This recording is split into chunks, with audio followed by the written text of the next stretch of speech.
isa o wala na. Yung ganito na lang. Oo. Tapos kayo na lang gumagulat kung magkano sa bracket. Bracket. Opo. Mas maganda yun, sir. Pero kung sakali naman, yung ina-advise mo, mas maganda yun. Opo, yan, tapos yan, dalawang yan, 350 yan, mamimili lang po kayo dyan. Pero kung mas may budget po kayo konti, dito po kayo sa kulay puti. Puti? Dito po sa 350. Dito po to sa Santa Cruz, sa bilihan ng mga solar light. Yung mga 350, sabi niya. Dito po kami ngayon. Ang ampere nung ganitong ilang ampere ba ito? 500?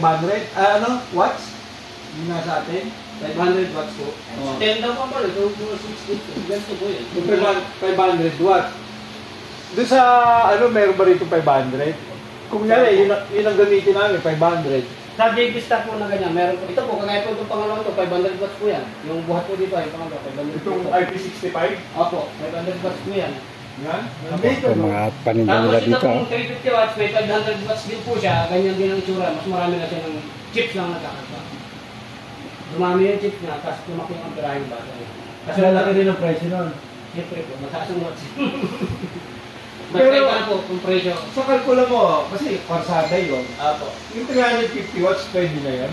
Pwede na po yan, sir. Mas maganda ang ilaw ang separated kanyang range dapat nasa mga 10 feet, Opo, 10 to 15. 10 to 15. Pagka kasi natin kasi separated siya, 15 feet. Katulad dyan, ganyan, 10 to 15. Opo.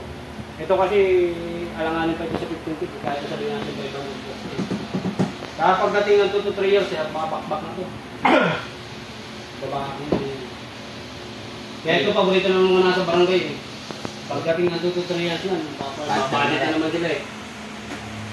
Pero yun, Itong ino-offer mo sa amin. po yan sa subdivision. Sure ba yan?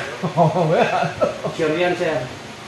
Kaya wala lang po mamimili dyan kung anong watts ang pag gusto mo. bibili natin, hindi kakabit natin yung ito, huwag natin kabit na nasa atin. Yan na lang. Subukan ngayon natin yan. Parang meron ako dito ng sample sa mga. Ang pagkakaroon yung in-explain niya.